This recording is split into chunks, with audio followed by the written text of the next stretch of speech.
When you've been lying about something for so long, it becomes second nature. You think you're going to get the truth in a town like this? When you've been lying about something for so long, it becomes second nature. Do you see the beauty of it? The inevitability. You rise, only to fall. You, Avengers, you are my meteor, my swift and terrible sword, and the earth will crack with the weight of your failure.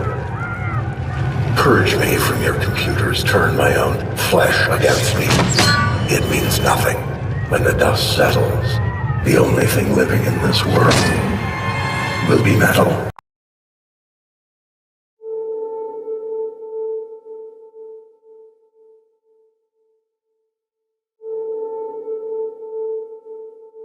You remember me? How you doing tonight? Doing well, officer. Can I see your driver's license, registration, and insurance, please? Of course. My license is right here, my wallet. It's all right, son. You remember the night in July? Hands up! Hey, hey, hey, hey, hey! Wait! Put the phone down! Put that phone! I know, It's a phone! It's a cell phone! It's just a cell phone! You knew he was unarmed. Get to the car and put your hands in the air! Officer, please, he's just a kid! You pointed your gun at him. Okay, get out of the car, son. Easy. He pulled the trigger. Put the phone away! Put the phone away! The grand jury determined that no probable cause exists to file any charges against Officer Randall. This is my son. This is my little boy. You took that from me. The world took that from me. Today we make that right. Hear me when I say this, because I'm only going to say it once. Don't stop filming.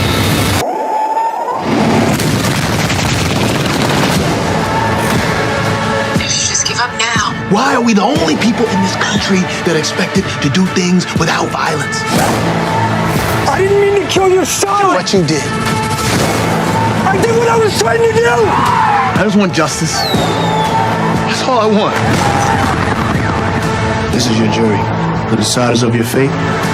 Today, you will be tried for the murder of my son.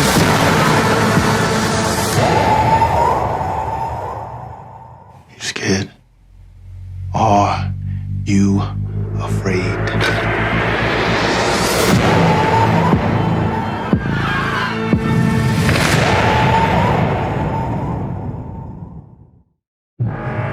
So begins the end. Now, all you black folks, I suggest you get away from all these white folks. Not you, Stephen. You're right where you belong.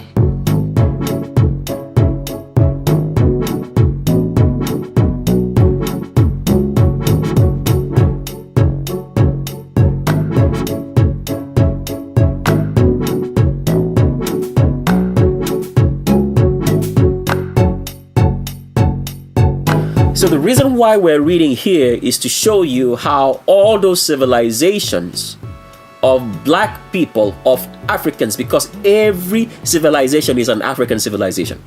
You have to remember that. We'll get into the full details of that on The Shape of a World. Egyptians is an African civilization. The Greeks are an African civilization from North Africa. The Romans were an African civilization from North Africa.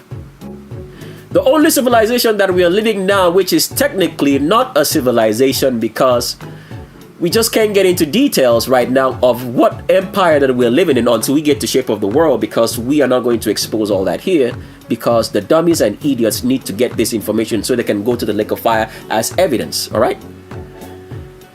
This is technically speaking, and we'll continue with that, but for now, let's look at this. What are we saying? So, we're reading the story of Cyrus the Great.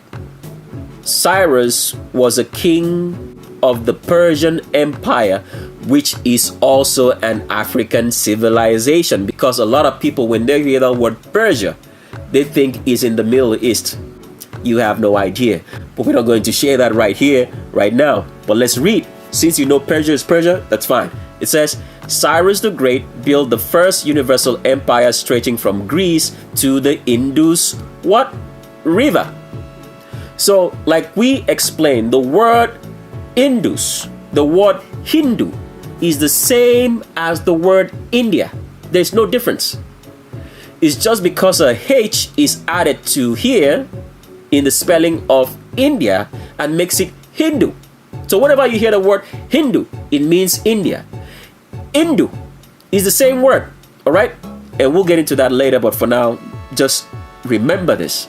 It said this was the famous Achaemenid dynasty of Persia. So every African civilization always had to go to India to get the knowledge of Satan. Because the only people who had the pure knowledge of Satan, because remember this, inbreeding is an unnatural order of how a man should come into this world.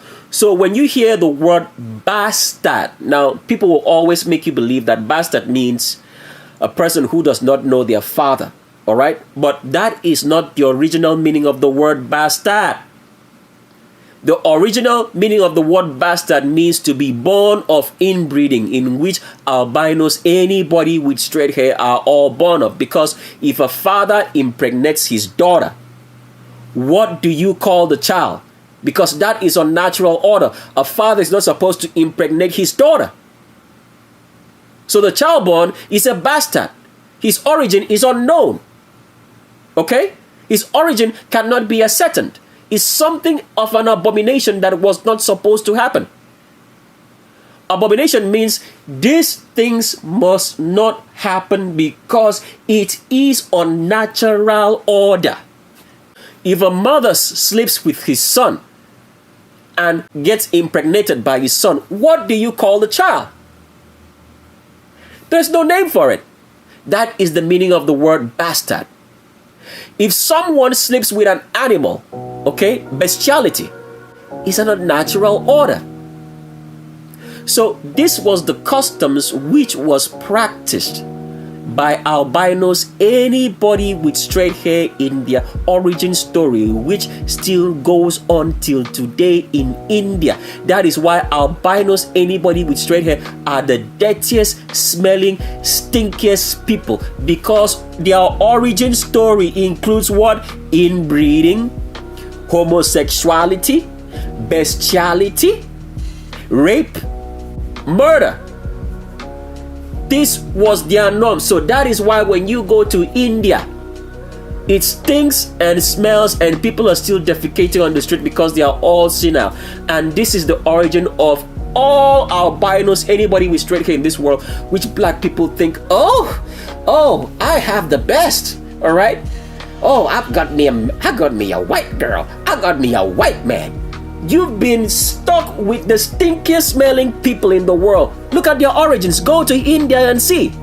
And today, they wipe everything off and make you believe that they're clean when the foundation of where they came from looks like shit. Literally. Continue reading from this article. It says, by about 380 BC, the Persian hold on Indian region slackened and many small local kingdoms arose. So Africans always went to India and they always controlled the Indians. Why? Because the Africans are not born of inbreeding for most of them. So they have real knowledge. When they go, they transfer that knowledge to the scum of the earth albinos, anybody with straight hair, get the pure knowledge of Satan from their Brahmin priests, and then come back and use that knowledge in the African traditions and cultures to rule the people. They now introduce all those things in there and mind control the people as the world is mind controlled today. Does that make sense now? So let's continue reading to show you some other African civilizations that went to India.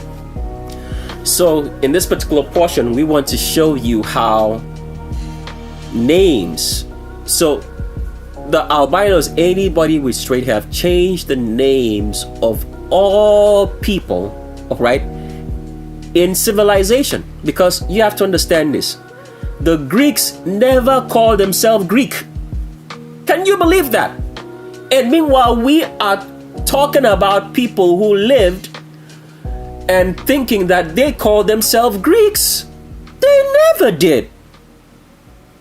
The Greeks never called themselves Greeks. So if you were to go back in history to the people who were living in Greece, the black Africans who were living in Greece, or you told someone, can you give me directions to Greece or Greek? They wouldn't know what you're talking about, because they never called themselves Greeks. Go figure. Go make your own research for those who like research and see what Greeks call themselves. Have you ever heard the word of Hellenistic or Hellen? That is what the Greeks call themselves. The Hellenes.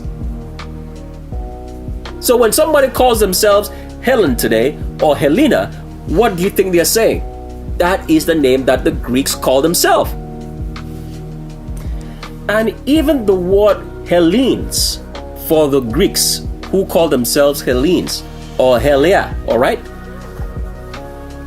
was just a name for a particular ethnicity among the Greek country, alright, or clans.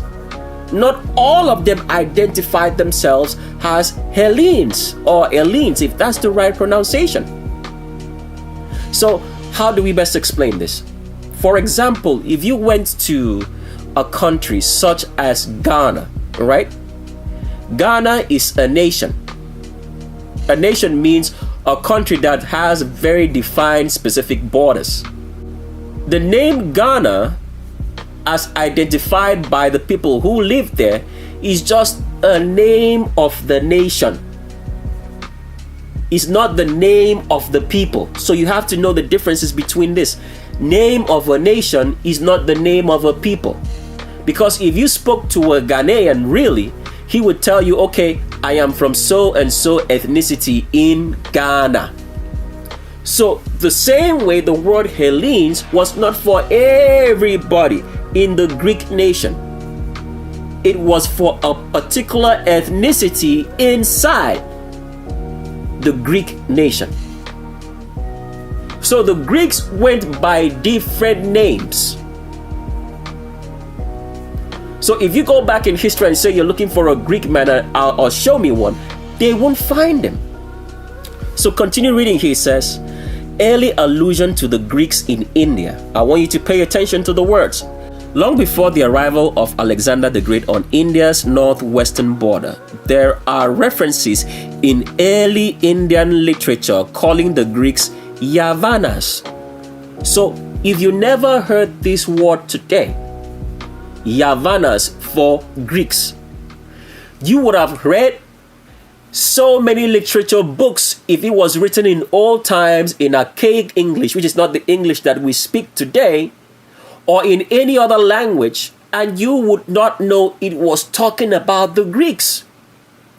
Do you see what I'm trying to tell you about how history is hid? It says, Panini, in ancient Sanskrit grammarian, was acquainted with the word Yavana in his composition. Kalyana explains the term Yavani as the script of the Yavanas. So the Greeks were known as Yavanas by who? By some of the scum of the earth, albinos, anybody with straight hair. So in their history, they wrote about the Greeks.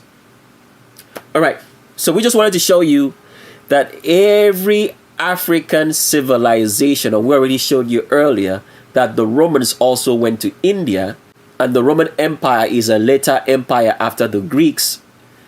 And we showed you the Persian, and we talked about the Egyptian, we talked about the Babylonian, and that all African pagan traditions comes from India, because India is the oldest civilization besides Africa. And even though the scum of the earth, albino, anybody with straight hair, who all come from India, their lineage story starts with Ham, and Ham was a black man. The Egyptians came from Ham too. So do you understand where we're going now? The Egyptians of history also were descendants of Ham. And the scum of the earth albinos, anybody with straight hair, also came from Ham. But why Ham? Because after the flood, Ham brought the knowledge of Satan by sleeping with his father's wife in Noah.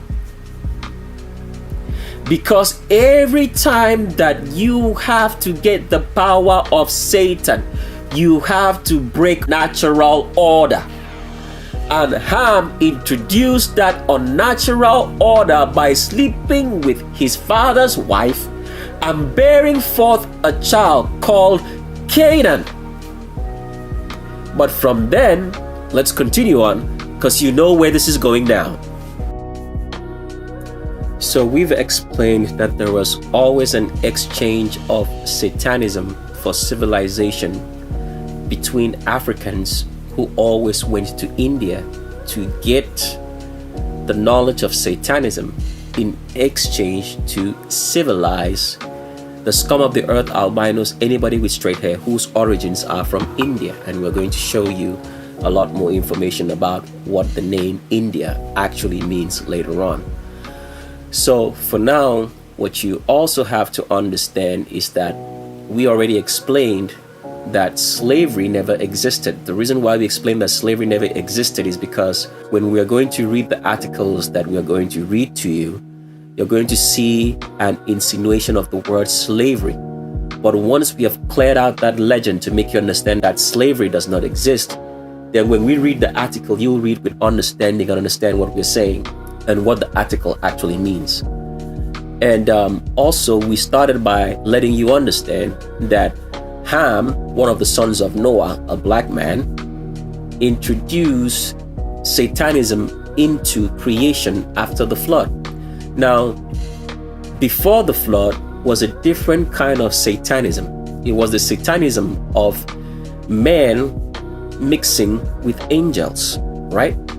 It was one of the grossest form of Satanism that you could ever find, because the Bible says that the whole earth was corrupted, but because the scum of the earth albinos, anybody with straight hair, have removed several portions of the Bible, wrote new books into, changed names, places, and the meanings of things, people do not understand what the Bible says anymore. Because at the end of the day, the Bible was only to be preserved for the high priest. It was specifically written in that format for only a high priest to understand what was taken out, what was imputed, what was changed, and the names that were removed. Even the people who translated it don't even know what they translated. That is how to show you the wisdom of the Creator on how it works, because all this was designed such that when you hear the truth, you will be able to identify and say, okay, this is really the truth that I've been searching for all my life. Because you can only hear truth from a high priest, and I am not a high priest. I have to keep saying this before people start saying Tricks of the Estrade says he's the highest priest. I am not, please. Okay, so remember, when you're talking about this, remember I mentioned it that I am not a high priest. I'm not remotely closely associated. I just knew a few of them, interested in their history, and they taught me because I was looking for the truth and happened to be on a flight with one of them. And I was amazed at what I got told. And I was like, is this for real? And he said to me, yes. And that's how I got in contact, because I was looking for this truth, and I got to know them, got to know the remnant, visited the high priest cities, been around with the remnant. And I was amazed that this kind of history can still be around and people do not know. And when I got to understand how the history of how they came to be and how history has been changed to hide them, and they prefer to be hidden today because they've killed so many of them. Because you have to understand, everybody in scripture that you read about that was a high priest always got killed. For example, if you read in the book of 1st and 2nd Samuel, it says that Saul, a king of the remnant, totally exterminated the high priesthood of the city of Nob. If you also read in the story of Elijah and Ahab and Jezebel, Ahab and Jezebel killed almost all the high priests until Elijah had to run into a cave somewhere, where the Creator now spoke to him and said, okay, don't worry, there are some of them that are still around. He hasn't totally killed all of them. So every high priest has always become a problem for the rulership of this world, because they are the mouthpiece of the Creator. They speak for him and they speak the truth. And you'll understand when you hear them speak. So continuing on, so we want to show you how man became corrupted after the flood, because the first corruption of man was corruption of man with angels, which was very gross. Because people don't understand what angels look like, they won't understand how gross it was. But on the shape of our world will make you understand that. So that first corruption took over the whole world. Just like today, Satanism and the love for albinos, anybody with straight hair, the scum of the earth, has overtaken the whole world and is setting the stage for the destruction of the world as it has been destroyed before now, but this time is going to be with fire, and we're going to show you how all that works in Legends of Roll Call, so still stick around. So the first corruption was with angels, so the Creator now had to start afresh by the flood, by cleansing the earth of all those people who had corrupted themselves by procreating with angels. Do you get what we're saying now? And so the world had to be wiped away and restarted. And now when it got restarted again, inbreeding through the lineage of Ham has now corrupted the world up to the point that we are now. And now it's ready to be totally destroyed, such that evil will never appear again in the earth. So because Ham started inbreeding by sleeping with his father's wife, not his mother, so that's why if you read in scriptures in the book of Leviticus, it says, you shall not sleep with your father's wife. It's an abomination. Now, people don't understand that, because they'll think the abomination would happen if a son sleeps with his mother. But this is how things work. Remember, in scripture, the Bible said, a man shall leave his father and his mother, and shall be joined to his wife, and they two shall be one flesh. Because people don't understand how natural order works. When a man marries a wife, not in the way that people marry today, as we have explained what marriage ought to actually be, because a lot of people who are married today are not married according to the Creator, right? So when a man takes a wife, that means he pays her bride price. Him and that woman become one flesh. It doesn't matter if the man has one wife, two wives, three wives or so. They are all one flesh. All those women are joined together to him as one flesh. Okay? So when Ham slept with his father's wife, even though it was not his mother, it is considered as if the woman is Ham's mother, because she is a wife of Noah, and Noah gave birth to Ham. Does that make sense now? All right, so continuing on, Ham, by listening to Satan, meeting Satan, committed this abomination of sleeping with his father's wife, and he introduced inbreeding, which did not exist before the flood, into humanity after the flood. So Ham was a father of Canaan. He was also a father of the Egyptians, or great-grandfather, if that's what you want to call it, and great-grandfather of the Philistines. So all these nations now started understanding that for you to have Satan speak to you, and give you knowledge to run stuff, the worldly success that you need, you have to commit abominations and commit other abominations which are associated with inbreeding, which are homosexuality. Bestiality is also associated with inbreeding. That is why you find so many albinos with pets. What do you think that is? It's all part of the process of having the power of Satan. So, incest, rape is also associated with inbreeding. Feminism. So, if you notice, all albinos look effeminate. They look like women. The men too. Right? And also murder. Okay? So, all this is associated with inbreeding. Homosexuality, murder, rape, and pedophilia, as well as feminism. Okay? Feminism is also associated with inbreeding. Okay? And there's so many other things that we are going to list. So, because Ham introduced the concept of inbreeding into humanity to have the power of Satan, and the Canaanites, the Egyptians, the Philistines, who are cousins to the Egyptians, are descendants of Ham, they carried on this knowledge and practice. So when the remnant came into being through Abraham, this is why the Creator told Abraham, leave this African place and go to the Middle East, because they are committing so much abominations here to have the power of Satan. Go to the Middle East and I will give you this land for your own people.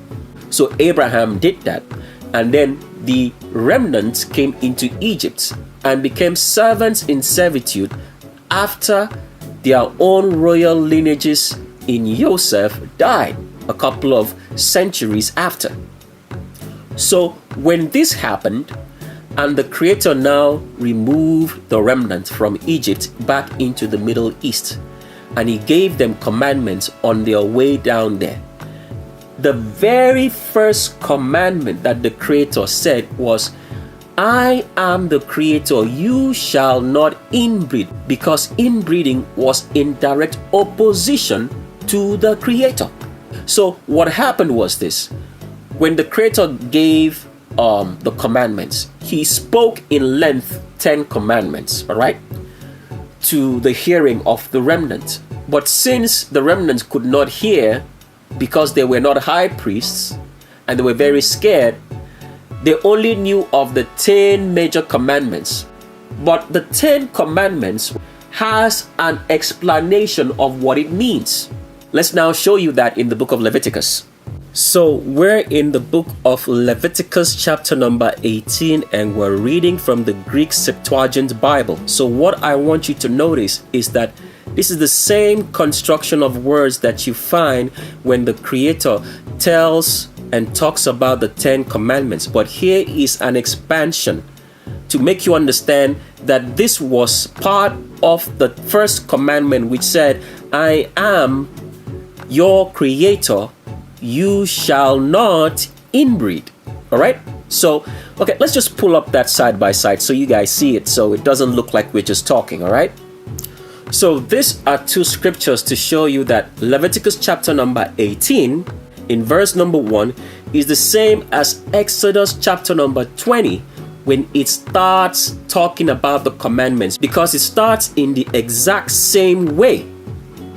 Because the scum of the earth albinos, anybody with straight hair, changed the first commandment so people do not know what it means. So Exodus chapter number 20 on your right screen, and Leviticus chapter number 18 on your left screen.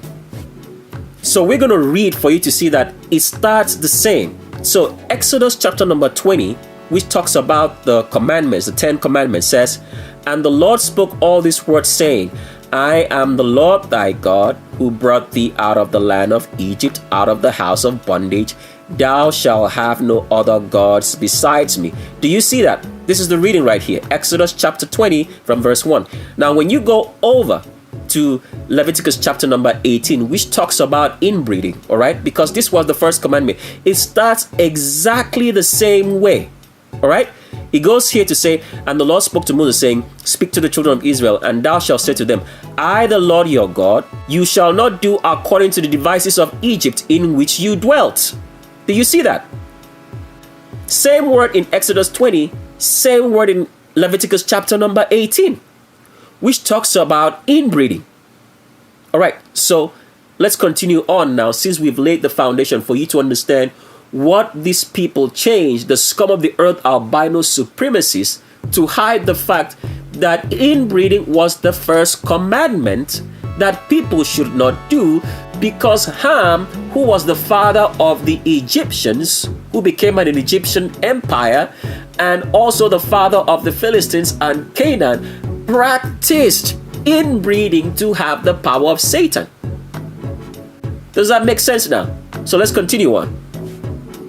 So continue reading now from Leviticus chapter number 18, just to walk you through to understand what inbreeding is, which was the first commandment, which was changed, and now people only remember, I am the Lord thy God, you shall have no other gods besides me. It never said that.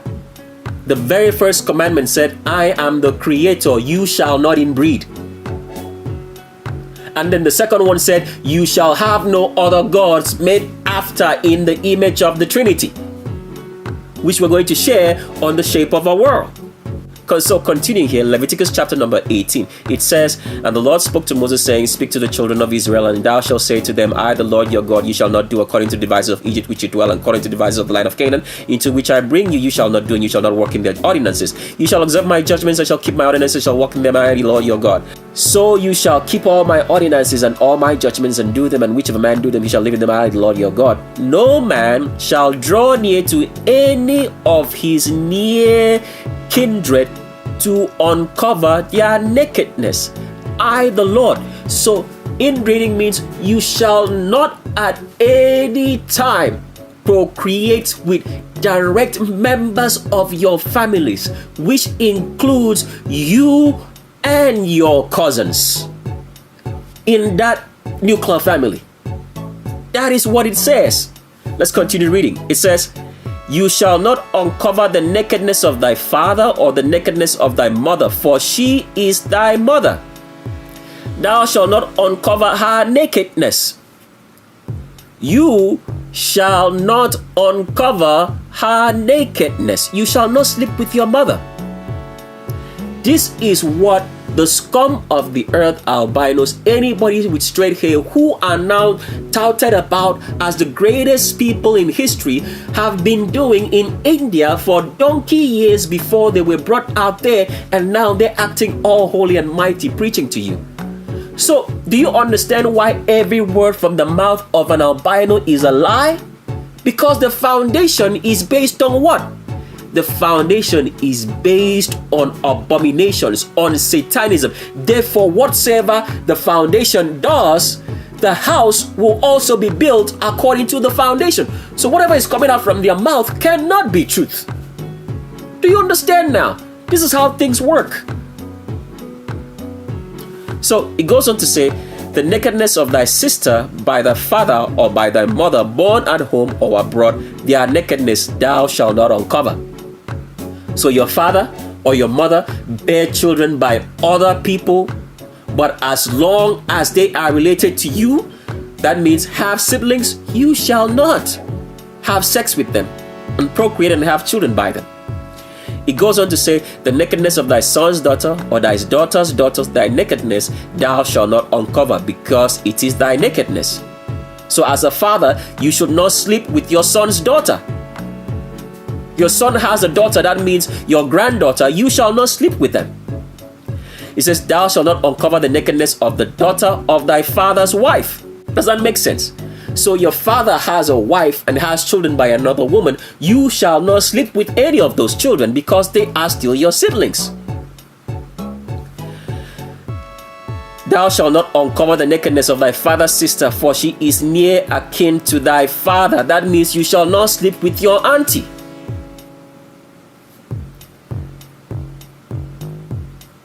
Thou shalt not uncover the nakedness of thy mother's sister, for she is near akin to thy mother. You shall not sleep with your auntie still.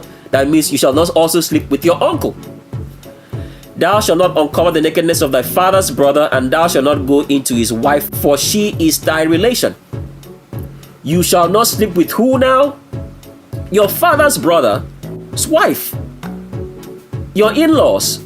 Your auntie still, if you want to say that, because your father has a brother and his wife, right? So technically it means you shall not sleep with your auntie, because it's more like the wife to the brother of someone is like a sister. They call them sister-in-laws, right? So for example, you are married and you have a brother. The woman that's married to your brother becomes your sister-in-law. Thou shalt not uncover the nakedness of thy daughter-in-law. All right? That means a man will not sleep with his son's wife. Thou shalt not uncover the nakedness of thy brother's wife. It is thy brother's nakedness. Okay? The nakedness of a woman and her daughter shalt thou not uncover. Her son's daughter and her daughter's daughter shalt thou not take to uncover their nakedness. So everything in here talks about the fact of inbreeding. Thou shalt not take a wife in addition to a sister as a rival to uncover her nakedness in opposition to her while she is yet living. That means you shall not sleep with sisters. That also means you shall not sleep with brothers as a woman. Now, someone is going to ask that question, but wait a minute. Didn't Jacob marry two sisters? Jacob married sisters, but that was not his intention. He was tricked under the traditions of the person who tricked them. Because normally, when you go to marry your bride, back in those days, that's how they used to do it. When you go to marry a bride, you marry the woman. You don't see the woman yet. When you go into your room, the woman comes to you at night. After the traditional process, at night you sleep with her. Does that make sense? So what happened was, when Jacob woke up at night, he found that they had given him another woman. And he was mad and said, why would you do this to me? Because now tradition means that he has to go away with Leah. Jacob did not marry Leah. He wanted to marry Rachel. But they gave him Leah. So he had no choice but to take it. But he still wanted the woman that he wanted. And Laban said, if you work for me for another 7 years, then you marry Rachel. Because in our custom and tradition, the first daughter has to get married before the second. And this is still some ancient remnant tradition which is still practiced till today. If a man has several daughters, the first daughter has to get married first. If the younger daughter has someone who has to marry her, they'll tell her, just wait a bit. Let the first daughter get married before you get married. It's tradition. So the reason why Jacob did not marry two women, technically, or two sisters, he was forced into it. And he had no choice. He had already slept with Leah, so he already paid. They already made him his wife. He can't take her back under those traditions. They said, this is what you paid for, this is what you got. That was tradition back then. So inbreeding was the very first commandment which the Creator told the remnant not to do. So that's why, for example, if you've ever read in the so-called Gospels about John the Baptist, how he got beheaded. Why was John the Baptist beheaded? Because he told the king at that time, who married his brother's wife, that you have broken the commandment which says you shall not inbreed. You married your brother's wife, and he was beheaded for it. A high priest.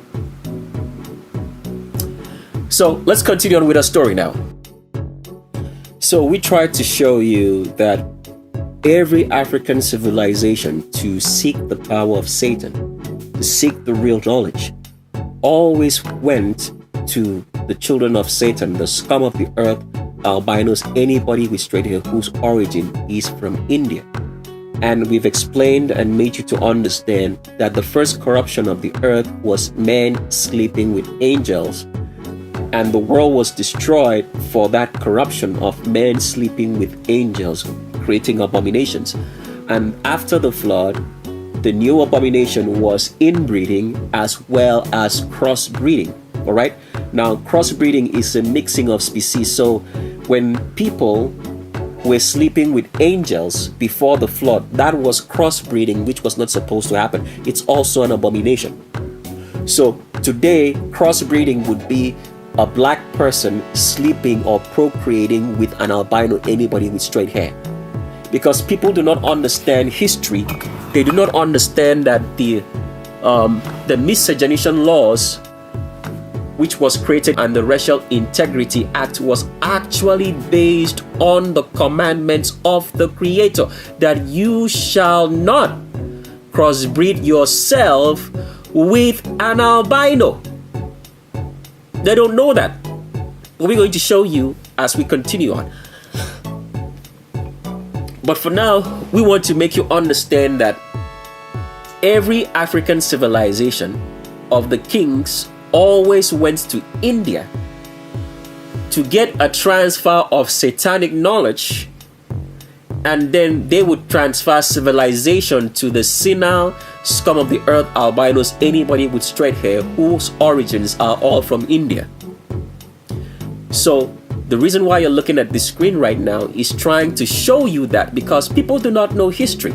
If you go to India, there are African tribes still in India to this day, but they refuse to mix with the Indian population.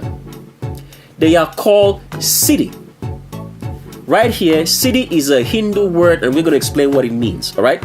Okay, let's explain what Siddhi means before we continue on, because if you read this history or if you heard about it before, you might get very confusing details about it, because they have made you to believe that every black person or every African you find anywhere in the world went into that place by slavery. This is why they try to explain black people away, to make you believe in the scum of the earth albinos, anybody with straight hair, whose origins come from India, and then we are going to show you their real origins now as we continue on. So let's show you the meaning of what Siddhi means before we continue on. So we're on a website, and as you can see on this page right here, even though it's not very clear, that this is African royalty in the 1800s, all right, or early 1900s, when the camera was invented on horses in India, all right. It says here the multiple past and presence of cities in India. Let's show you what that word city means before we continue on. It says here, cities and Habshis are Indian citizens of African descent who live in the states of Gujarat, Maharashtra, Telangana, and Karnataka in India. Continue reading. It says, within secondary literature, the word city, which is a Hindu word. When we say Hindu, please always remember it means India. We've already explained that the word Hindu is the same as India. It's just because the letter H is removed in the spelling of Hindu, that's how you get the word India. It's one and the same word. So Hindi, India is the same thing. Okay? Continue reading. It says, within secondary literature, the word city, which is a Hindu word or Indian word, can be traced to the Arabic word Sayyid, which either denotes a title and or lineage to Prophet Muhammad. Did you hear that? It says that the word denotes a title. To who? To Prophet Muhammad. Continue reading. Habshi, on the other hand, indicates a geographic linkage to El Habash, the Arabic term for Abyssinia, or what includes parts of present-day Ethiopia, Eritrea, and Sudan, which in essence means what? African. Or what? Africa. So, in India, they have Africans who are called city, which means royalty. Because if you go to study the history of the city, they'll always tell you that they came in as slaves. No, they did not. Let me show you how history is written. Do you see this picture right here on this article? It shows you of black people, Ethiopians, Africans riding in horses in where? In India.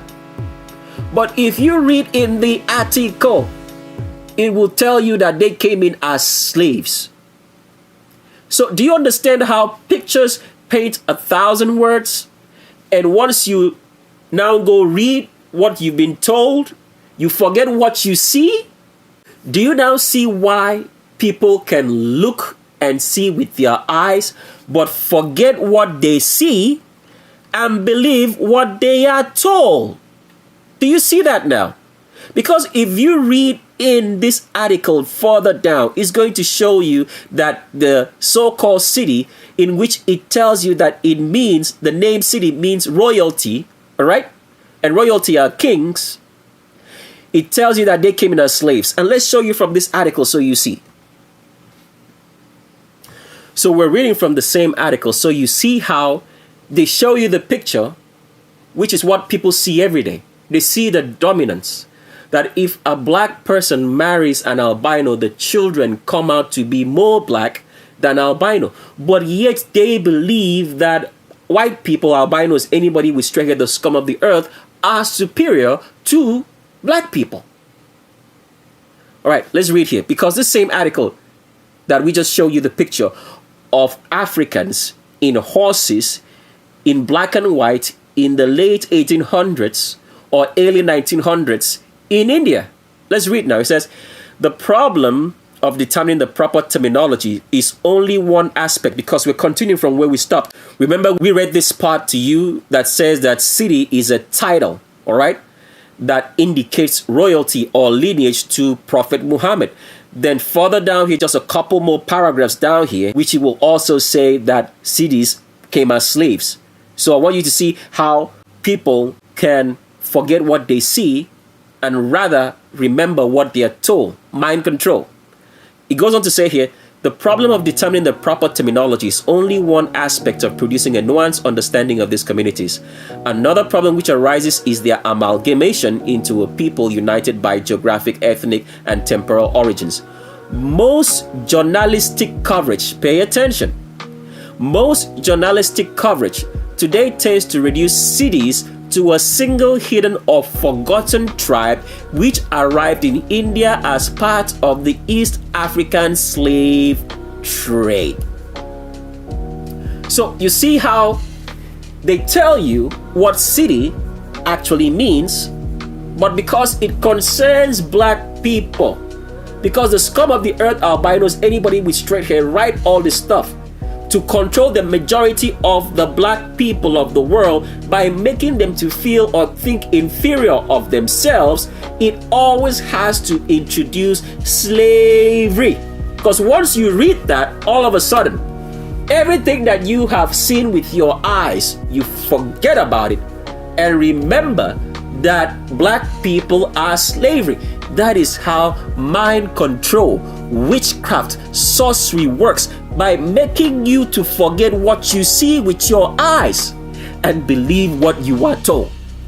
That is how the world is controlled, through satanism, through whiteness, through feminism, through the scum of the earth, albinos, anybody with straight hair, who are the children of Satan.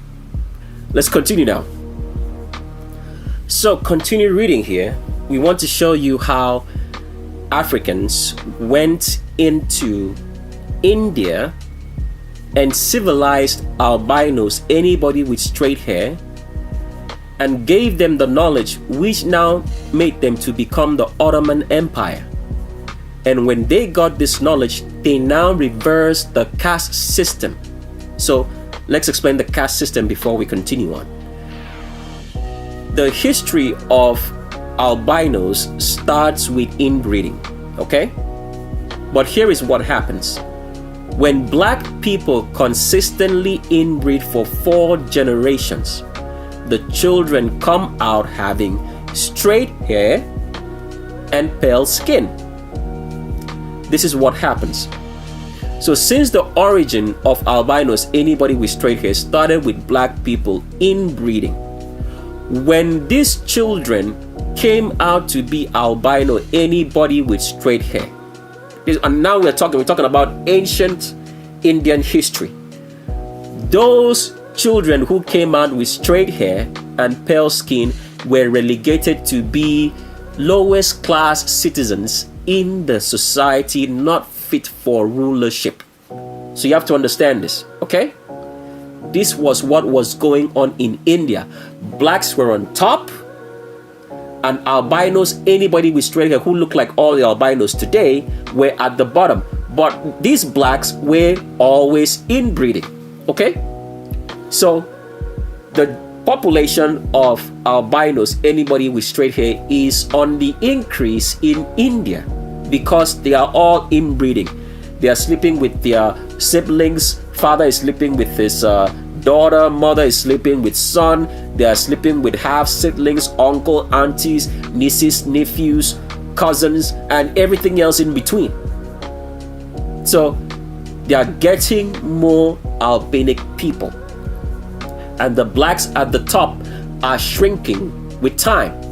And now they've totally shrinked out of India. There are no more black people except these Africans who decide not to crossbreed themselves with the scum of the earth albinos. Anybody with straight hair, dirtiest, smelliest, stinkiest people in the world, to contaminate themselves, still remain African. But they are Africans from Africa who came and civilized the albinos, anybody with straight hair, during the times before the 1500s of the Ottoman Empire. So the question we now have to answer is, why did these Africans go into India, even though we know that every African civilization has always gone to India to get the knowledge of Satan and transfer some civilization to the Indians? But why these particular Africans who were Ethiopians, Sudanese, and Eritreans? And as we can see, it says that they had lineage to what? To Prophet Muhammad. Remember, the Prophet Muhammad that people talk about today was actually an African. And this is one thing I have to make you guys understand finally today. The Islam that is practiced today is not the Islam that was practiced when Prophet Muhammad, an employee of the Roman Empire, introduced Islam to the original Arabs. Did you get what we just said there? It's not the same. The so-called Islam today that people practice is Islam rewritten by the scum of the earth albinos, anybody with straight hair. Now, the black people at the top of Islam know this. So that is why, if you take a look, the Nation of Islam, led by maybe Louis Farrakhan or by Elijah Muhammad, is not the same Islam as Islam that's practiced by everybody else.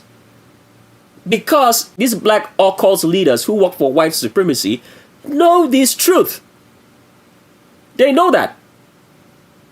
So, continuing on with this story, we want to answer why this so-called Africans city, right? Look at their faces right here. As you can see, this is a city in India, went into India, lived in India. Now as their descendants, they are hidden, they are being trampled upon, but the name still remains city because city means royalty. You can go look that up anywhere. The word city means royalty. People cannot be slaves if the name that you call them calls them royalty in India.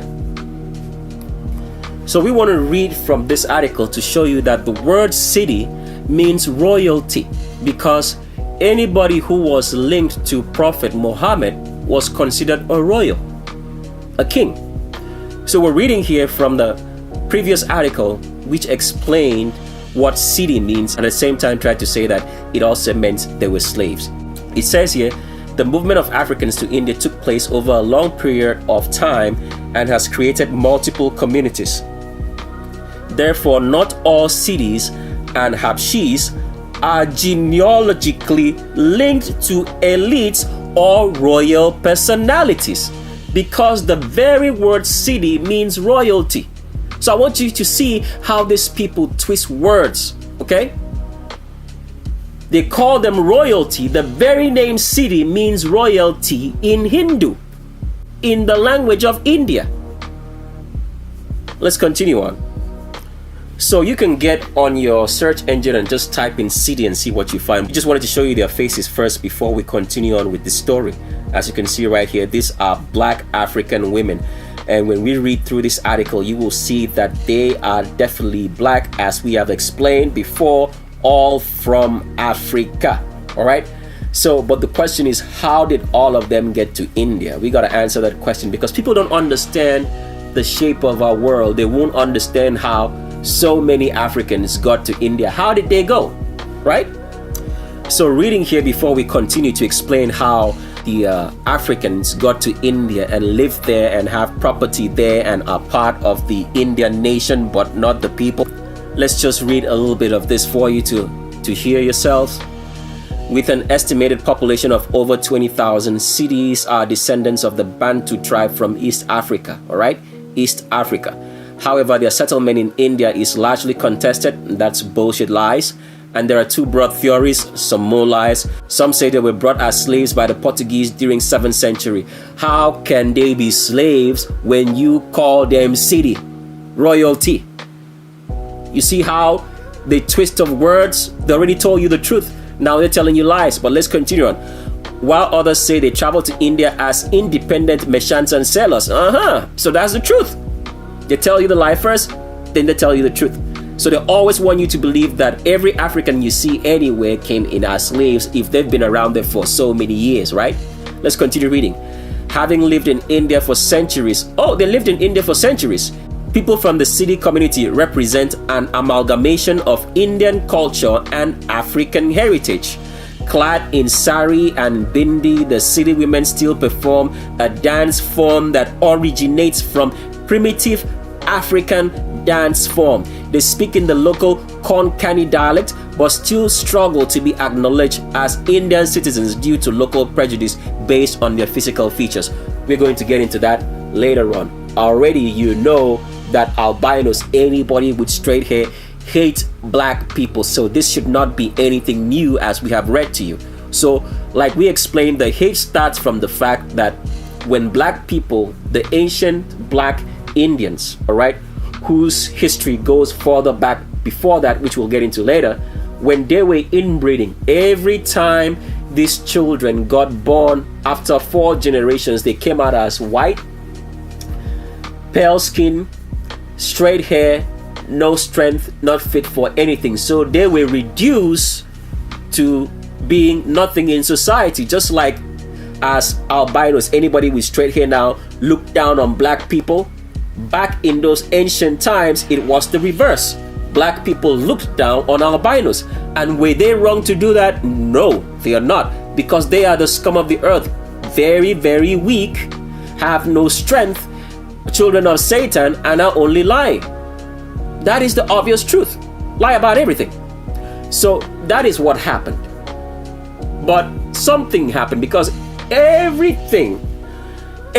history in this world always connects to who? The remnants, the children of the Creator. Everything that is happening in this world, all the history is always connected to them. So here is the part of the history that we tell you what happens. When the remnant gets removed by the so-called Roman Empire, the Black African Roman Empire, and the remnant is barred from coming into the Middle East, into Jerusalem. And some of them are taken as servants in servitude to Rome. Some are killed, and some of them all manner of abominations that you cannot even imagine were done to them by the Roman Empire. The remnants went into Africa and settled, traveled around a lot of places in Africa, then settled somewhere, which we can't tell you guys because you are not interested in knowing the truth, and we're not going to say it. Okay? So after they had settled, the original Arabs, all right, who also share lineage, okay, to the remnant and the Edomites.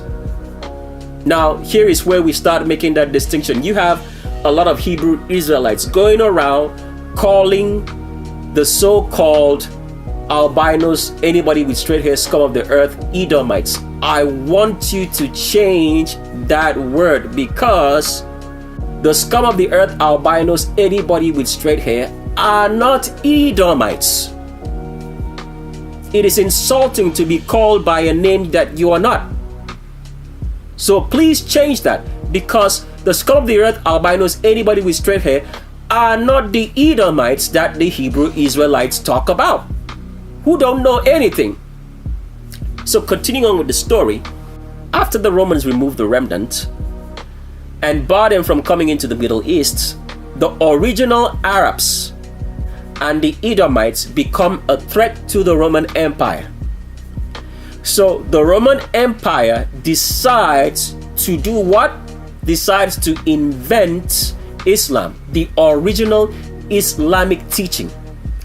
And they raise someone that's called Prophet Muhammad to be a prophet to the original Arabs, which include, as you have read here, a part of the people that's known as the city. Now, this is the truth. The original Islamic people were Arabic, and they were what? The Edomites. Did you hear that now? But let's continue on with the story. So, after Muhammad is able to control both the Edomites and the original Arabs, because they're all together, they all come from the same stock and they live together, right? Because if you remember the story of the original Arabs, Abraham had a son called Ishmael, right? And Isaac had a son called Edom. And both of them, because they were not given the priesthood, became, by lineage, lived together in Arabia and Eastern Africa. Because let me make you guys understand something. When you look at the map of Africa, the River Nile was a demarcation between Africa, as in Africa, Egypt, and the other side of the River Nile was known as part of Arabia. Let's pull up a map now so you guys understand what we're saying. So if you're looking at the map of Africa right now, this is the River Nile, right? Okay. Now in ancient history, this part of the River Nile right here, all this part right here, okay, was not considered to be a part of Africa. It was considered to be a part of Arabia. So in a nutshell, the countries of Ethiopia, Kenya, Uganda right here, and South Sudan, right, were considered to be a part of Arabia. Hope that makes sense now. Let's continue on. So, as we explained, Ishmael and the original Arabs lived in that area. So they became a part of Sudan and the rest, right? And they became a threat to the Roman Empire.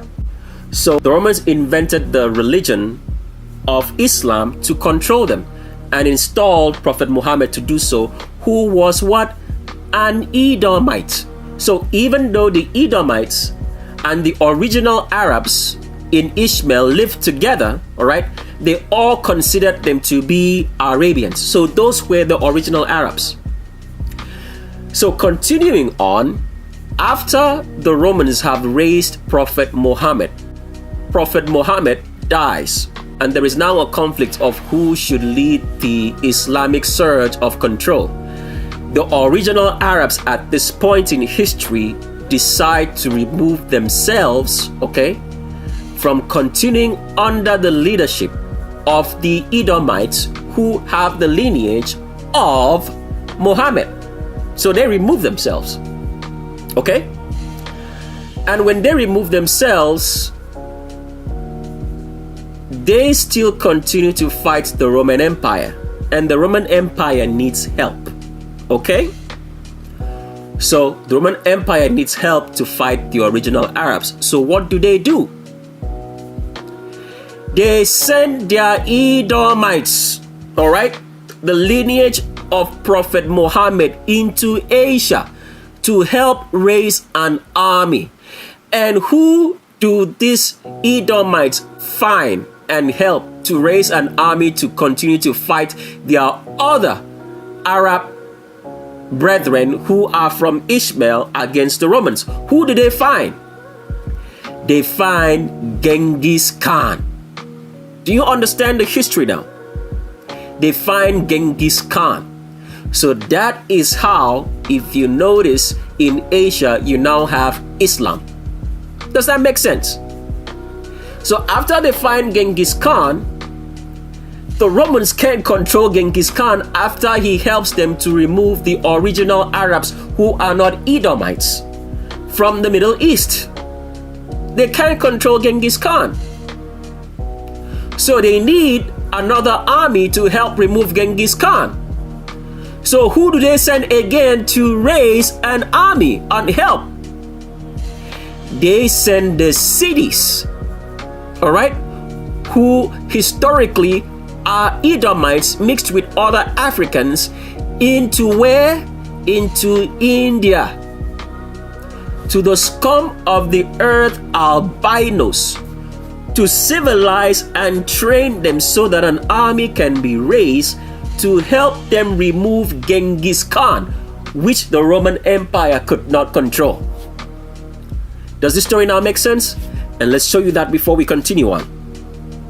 So we're reading the history now to show you how the city, who anciently are connected to the Edomites of scripture, which a lot of people will never know who they are because they're not interested in knowing, and how they were the procurers of the religion of Islam, the original Islamic religion, which is not the Islamic religion that is taught today and has no similarity in any way to the original Arab religion of Islam, which was invented by Rome though, right?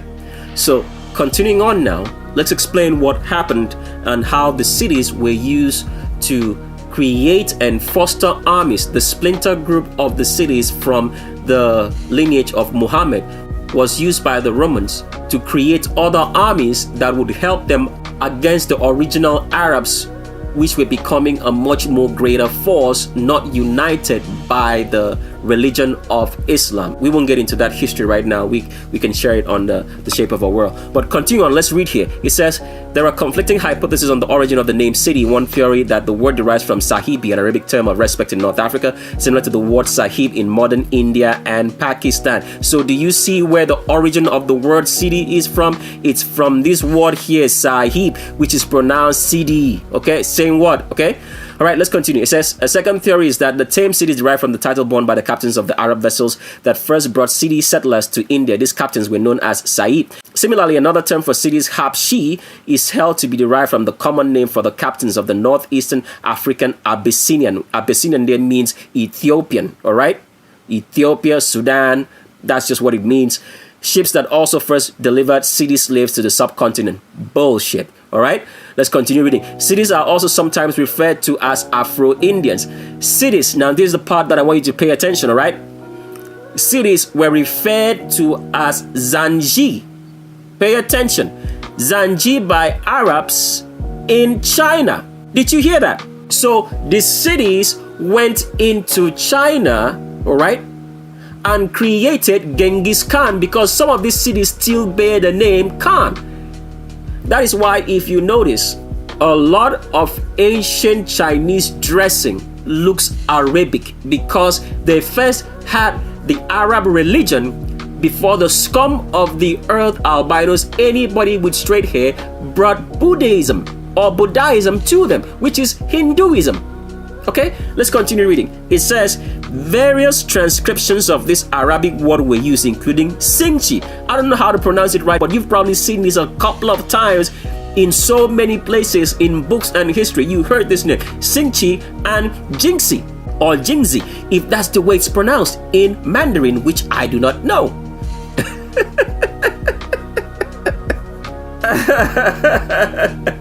Okay, sorry. I caught myself laughing. I know someone's going to say,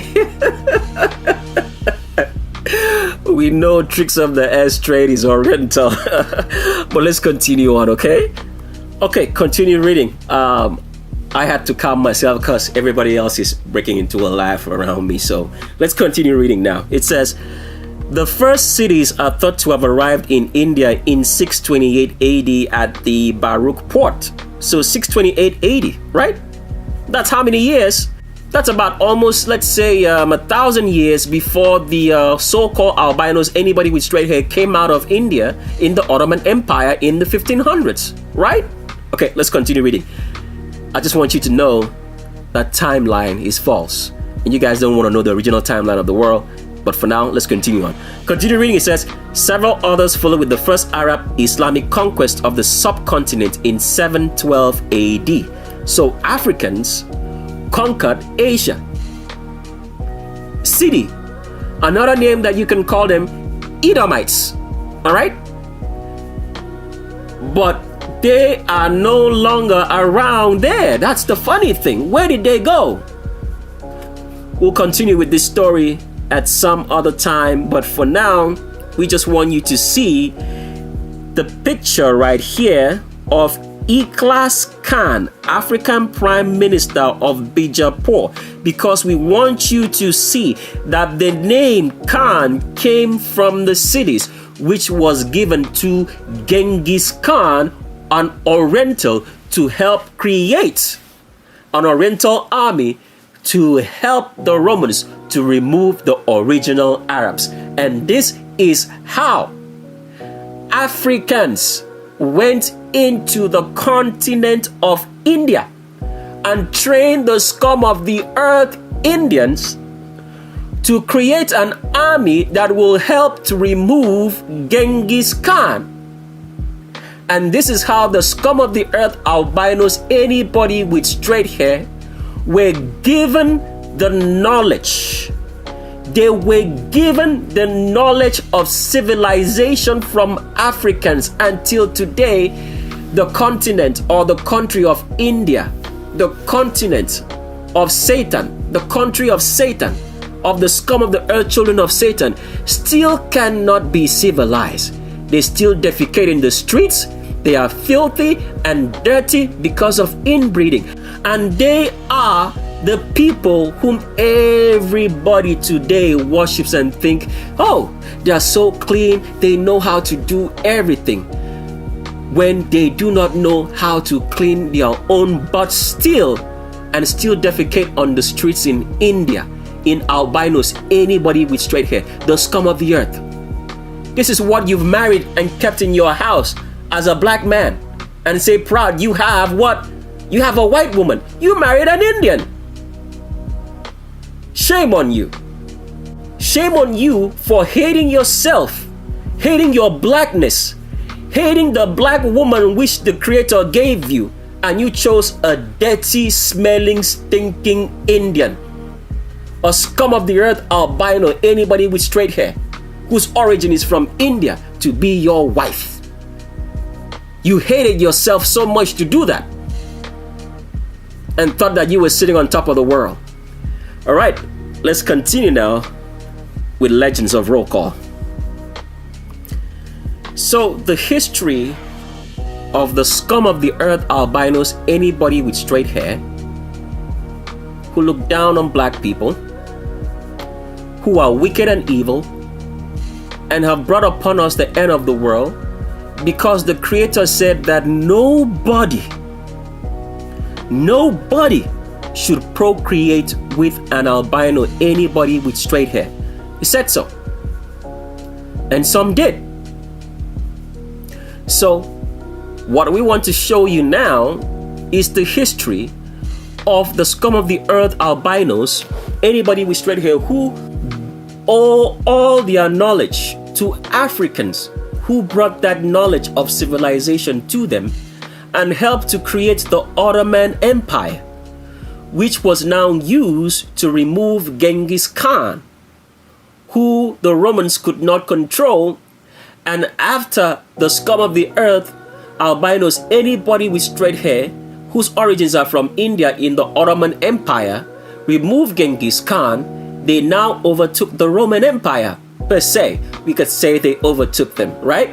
They overtook the Roman Empire, and because they are children of Satan, Satan now has made everybody, and every black person has realized and known this for donkey years right from time, that if you want any success, you have to associate yourself with albinos, anybody with straight hair, children of Satan. And so when this come of the earth, albinos, anybody with straight hair, overtook the Roman Empire, they now overtook all the structures that Africans built and whitewashed and rewrote scriptures, introduced the New Testament and wrote themselves into history. And now everybody believes that everybody in history is an albino, anybody with straight hair. When the albinos, anybody with straight hair, did not come into this power fully until the 1700s, which is barely how long? 321 years ago as at this time. This is the story. And so it doesn't just look like Chicks of the S Trade is the one telling you just a story. We are going to play a clip of a video of someone who is Indian, who will tell you that the idea of whiteness got introduced into history in the 1500s by the Ottoman Empire.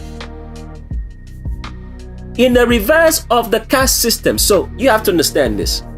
After the cities brought civilization and trained the albinos, anybody with straight hair, scum of the earth, in India to create an army to remove Genghis Khan. After that happened, the albinos decided to get rid of the people who trained them because they had come into power. Because remember, the albinos in India were increasing exponentially because everybody else was inbreeding, so there were few blacks. So they turned and reversed the caste system and now made blacks to be the lower rung of society. And this is why the city are still in their enclave and refuse to mix with the Indians in India. So they reversed that caste system in order to control the blacks and introduce fully into humanity the concept of whiteness, which is only set the stage to show you that we are getting ready for destruction. So you're looking at the screen and we're talking about the Ottoman Empire. But before we talk about the Ottoman Empire, let's play a clip to show you how Indians who hate black people and will never ever love them are trying as much as possible to remove the cities, the Africans in India, from their land so that they can overtake them, and have no respect for the people who brought them civilization, and they still do not have it till today. Let's play that clip and then we'll come back and continue this.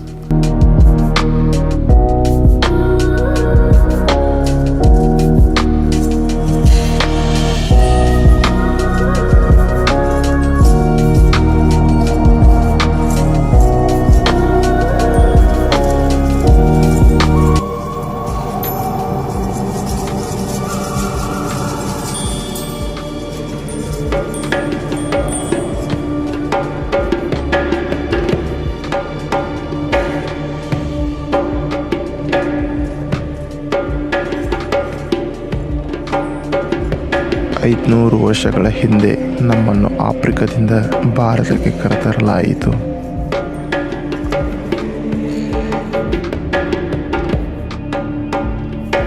ಇಂದು ಭಾರತದಲ್ಲಿ ಜನರು ನಮ್ಮನ್ನು ಸಿದ್ಧಿ ಜನರು ಎಂದು ಕರೆಯುತ್ತಾರೆ.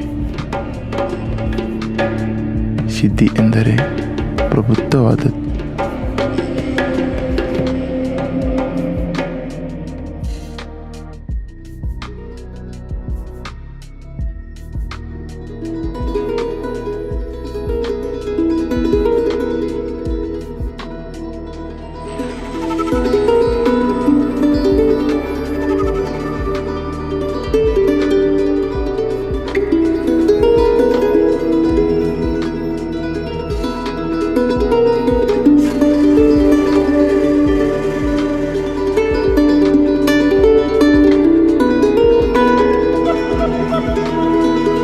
ತಲತಲಾಂತರದಿಂದ ನನ್ನ ಕುಟುಂಬವು ಭಾರತ ದೇಶದ ಕರ್ನಾಟಕದ ಕಾಡಿನಲ್ಲಿ ನೆಲೆಸಿದೆ.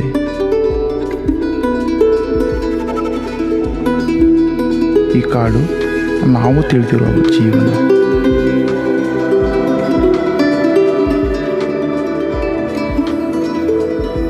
ಇದು ನಮಗೆ ರಕ್ಷಣೆ ಮತ್ತು ಆಹಾರವನ್ನು ನೀಡಿ ನಮ್ಮನ್ನು ಪೋಷಿಸುತ್ತದೆ.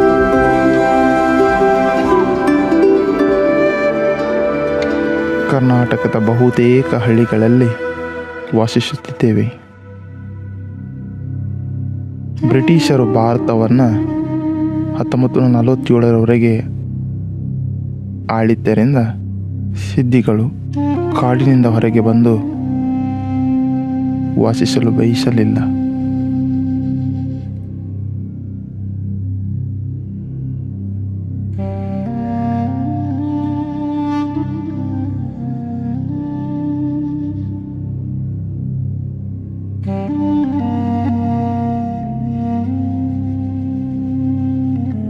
ಆಫ್ರಿಕಾ ನಮ್ಮಿಂದ ಸಾವಿರಾರು ಮೈಲು ದೂರದಲ್ಲಿದ್ದರೂ ಆಫ್ರಿಕತನವು ನಮ್ಮಿಂದ ಎಂದೂ ಬಿಟ್ಟು ಹೋಗಿಲ್ಲ. ನಮ್ಮ ಗುರುತಿನಲ್ಲಿ ಆಫ್ರಿಕದ ಆತ್ಮವು ನೆಲೆಸಿದೆ. ಸಂಗೀತ ಮತ್ತು ನೃತ್ಯದ ಮೂಲಕ ನಾವು ನಮ್ಮ ಪೂರ್ವಜರ ತುಣುಕುಗಳನ್ನು ಸಂರಕ್ಷಿಸಿದ್ದೇವೆ. ನಮ್ಮ ಸಮುದಾಯದವರು ಬಡತನದ ಸರಳ ಜೀವನ ನಡೆಸುತ್ತಿದ್ದಾರೆ. ಸಾಮಾಜಿಕ ಕಾರ್ಯಕರ್ತನಾಗಿ ನಾನು ಸಿದ್ಧಿ ಜನರಿಗೆ ಸಹಾಯ ಮಾಡಲು ನನ್ನ ಜೀವನವನ್ನೇ ಸಮರ್ಪಿಸಿದ್ದೇನೆ. ಸಿದ್ಧಿಗಳನ್ನು ಪರಿಶಿಷ್ಟ ಪಂಗಡ ಎಂದು ಕಾನೂನುಬದ್ಧವಾಗಿ ರಕ್ಷಿಸಲಾಗಿದೆ. ನಾವು ಅನೇಕ ಹೋರಾಟದಿಂದ ಸಮಾಜದಲ್ಲಿ ಬದುಕಬೇಕಾಗಿದೆ. ನಾನು ಬೇರೆ ನಗರಕ್ಕೆ ಹೋದರೆ ಅದೊಂದು ನನಗೆ ಕಷ್ಟಕರವಾದ ಜೀವನ.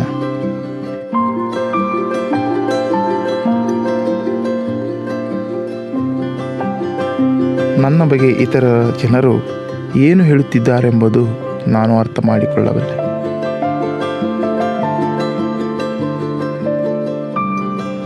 ಕೆಲವು ಅಪರಿಚಿತರು ನನ್ನನ್ನು ಕುರಿತು, ನೋಡಿರಿ ಆ ಕಪ್ಪು ಜನನನ್ನು, ನೋಡಿರಿ ಅವನ ಚರ್ಮವು ಬಹಳ ಹೊಲಸಾಗಿದೆ,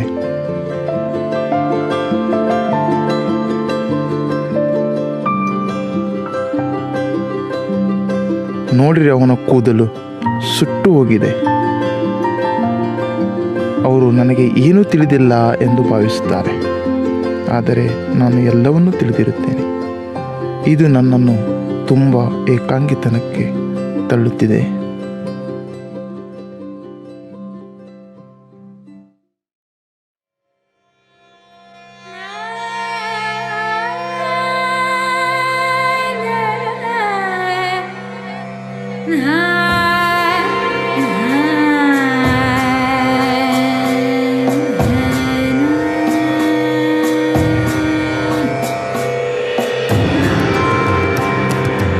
ಭಾರತದ ಜಾತಿ ವ್ಯವಸ್ಥೆಯಲ್ಲಿ ಬ್ರಾಹ್ಮಣರು, ಈ ಜಾತಿ ವ್ಯವಸ್ಥೆಯಲ್ಲಿ ಕ್ಷತ್ರಿಯ, ವೈಶ್ಯ, ನಂತರ ಸಿದ್ಧಿಗಳು ಶೂದ್ರ ವರ್ಗದಲ್ಲಿದ್ದಾರೆ.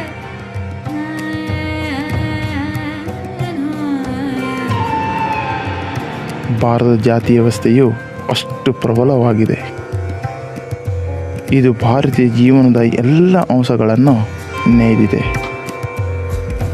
ಇದು ಬಹಳಷ್ಟು ಜನರಿಗೆ ಹುಟ್ಟಿದ ದಿನದಿಂದ ಸಾವಿನ ದಿನದವರೆಗೆ ಪರಿಣಾಮ ಬೀರುತ್ತಿದೆ.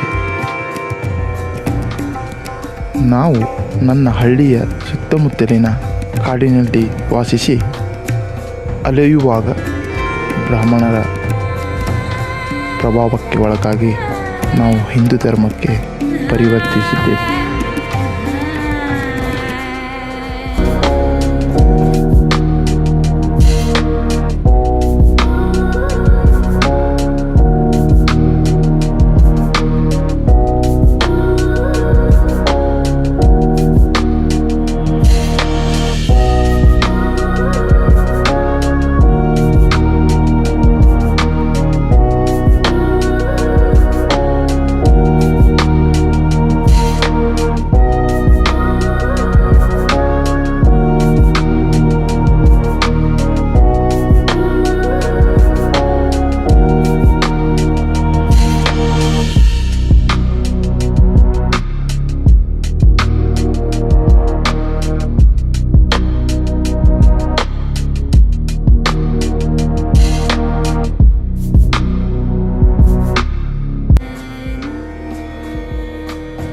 ಆದ್ದರಿಂದ ನಾವು ಅಸ್ಪೃಶ್ಯರಾಗಿದ್ದೇವೆ.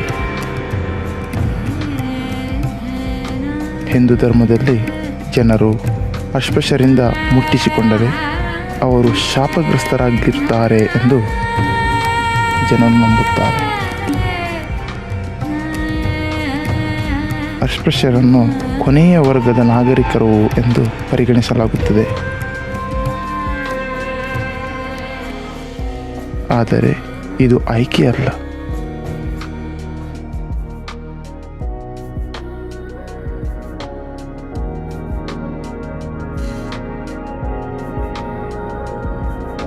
ಬ್ರಾಹ್ಮಣರು ಸಿದ್ಧಿಗಳು ಅಸ್ಪೃಶ್ಯರು ಎನ್ನುವ ಕಾರಣಕ್ಕಾಗಿ ಅವರ ಮನೆಗಳಲ್ಲಿ ಸೇರಿಸಿಕೊಳ್ಳುವುದಿಲ್ಲ. ಹಳ್ಳಿಗಳಲ್ಲಿ ಸಿದ್ಧಿಗಳು ಬ್ರಾಹ್ಮಣರ ಮನೆಗಳಲ್ಲಿ ಕೆಲಸ ಮಾಡುತ್ತಾರೆ.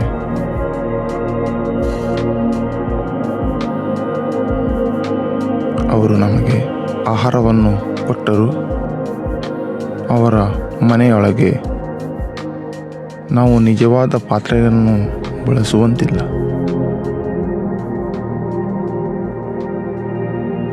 ನಾವು ಬಾಳೆ ಎಲೆಗಳಲ್ಲಿ ತಿನ್ನಬೇಕು.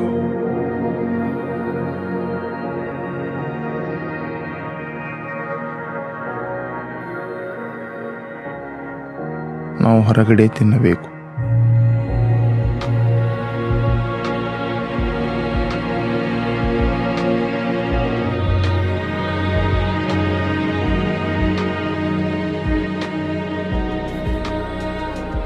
ನಾವು ತಿಂದು ಮುಗಿದ ಮೇಲೆ ಆ ಜಾಗವನ್ನು ಸ್ವಚ್ಛಗೊಳಿಸಿ ನಮ್ಮ ಉಪಸ್ಥಿತಿಯಿಂದ ಆ ಜಾಗ ಕಲುಷಿತಗೊಂಡಿದೆ ಎಂದು ಅವರು ಭಾವಿಸುತ್ತಾರೆ.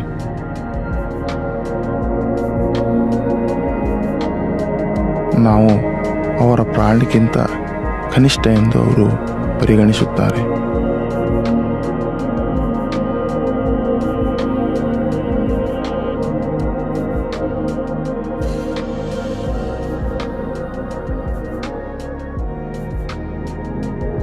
ವಾಸಿಸುವ ಸಿದ್ಧಿಗಳಲ್ಲಿ ಅನೇಕರು ಭೂಮಿಯ ಹಕ್ಕುಗಳೊಂದಿಗೆ ಸಮಸ್ಯೆಗಳನ್ನು ಎದುರಿಸುತ್ತಿದ್ದಾರೆ. ನಾವು ಭೂಮಾಲೀಕತ್ವವನ್ನು ಸಾಬೀತುಪಡಿಸುವ ತಮ್ಮ ಬಳಿಯಲ್ಲಿ ನಾವು ವಾಸಿಸುವುದು ಅವರಿಗೆ ಇಷ್ಟವಿಲ್ಲ. ನಮ್ಮ ಭೂಮಿಯ ಹಕ್ಕುಗಳನ್ನು ಭದ್ರಪಡಿಸುವುದು ನನ್ನ ಕೆಲಸದ ಒಂದು ಭಾಗವೂ ಆಗಿದೆ.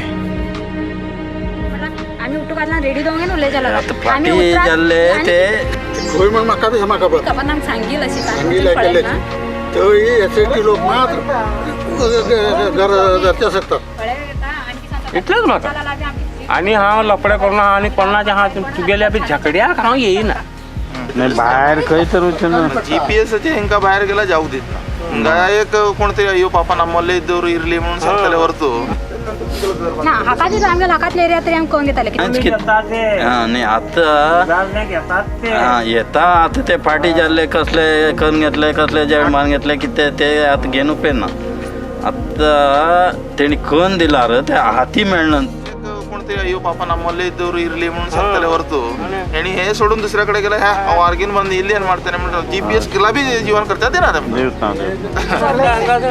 गेलो म्हणून समजी आता तेणी करून दिला ते हाती मेळनंतर वयच्या जाता की कशी अशी इतले हाती मेळत काय ना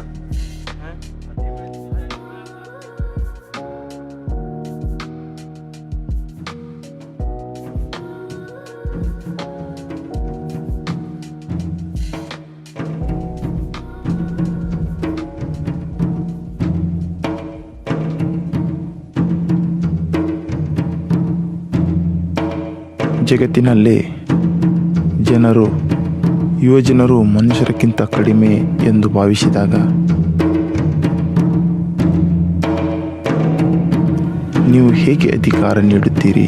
ಈ ಪ್ರಶ್ನೆಯು ನನ್ನನ್ನು ರಾತ್ರಿ ಇಡೀ ನಿದ್ದೆಯಿಂದ ಎಚ್ಚರಿಸಿ ಕಾಡುತ್ತದೆ.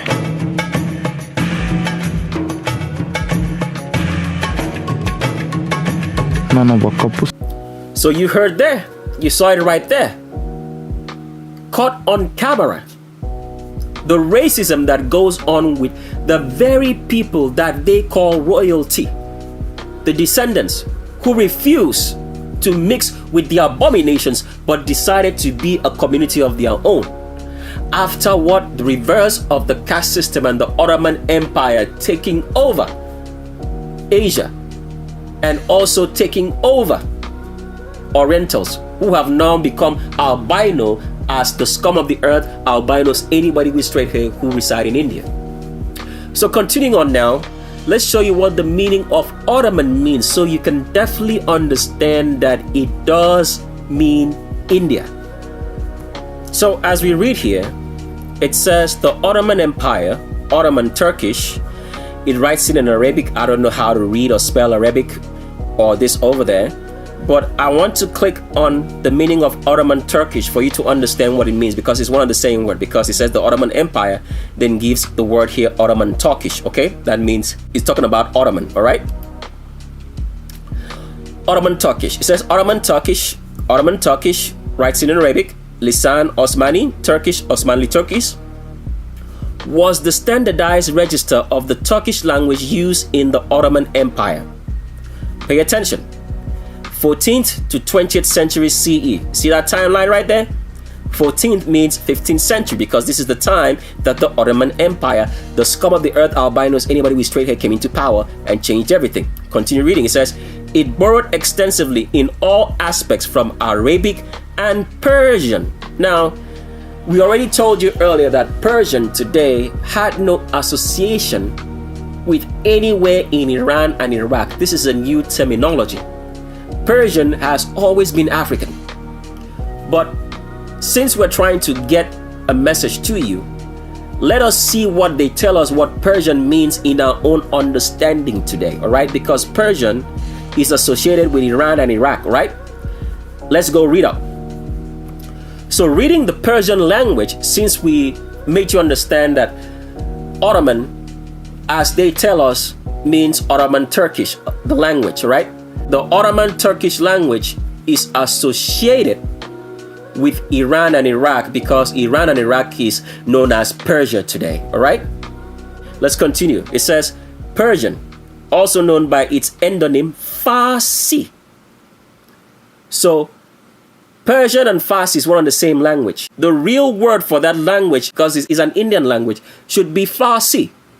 Let's continue reading. It says, it's a Western Iranian language belonging to the Iranian branch of the what? Indo-Iranian subdivision.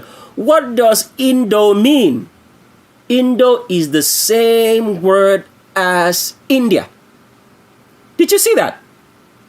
Did you see how we started from the Ottoman Empire, traced it down to the language to show you that it is India? All right, let's continue on with Legends of Roll Call.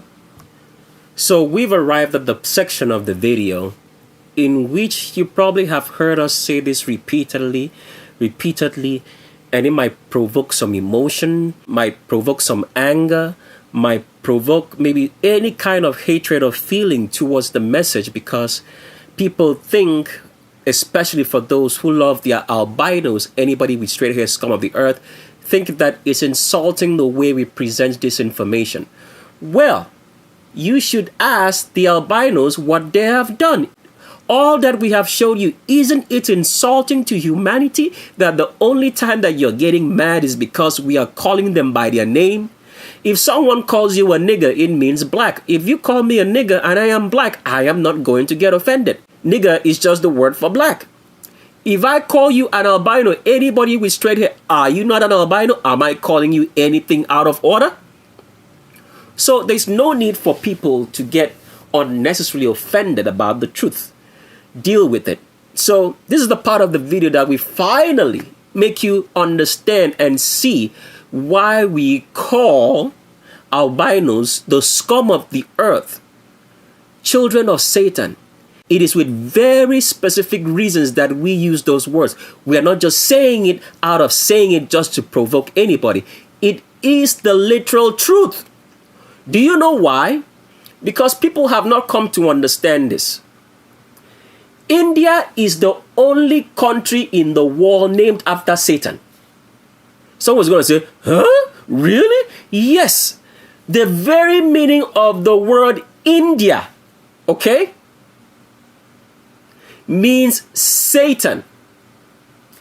And we'll have a more perfect explanation of all this in the shape of a world, which ties to a great epic story that you have heard before. But for now, I want you to pay attention now. The word India means Satan. Now, pay attention now. African countries, African people, for those who are in the occult, and several African ethnicities all have a name for Satan. Satan has many different names. The word that we now call Satan here is just the general name for all the names of Satan.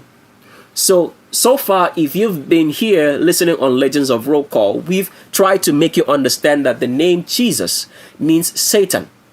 The names Jehovah means Satan. The names Lord and God means Satan. In the Bible, the name called Baal is also Satan. All right? So all the names that you've seen in the Bible which make a reference to the Creator are all names of Satan.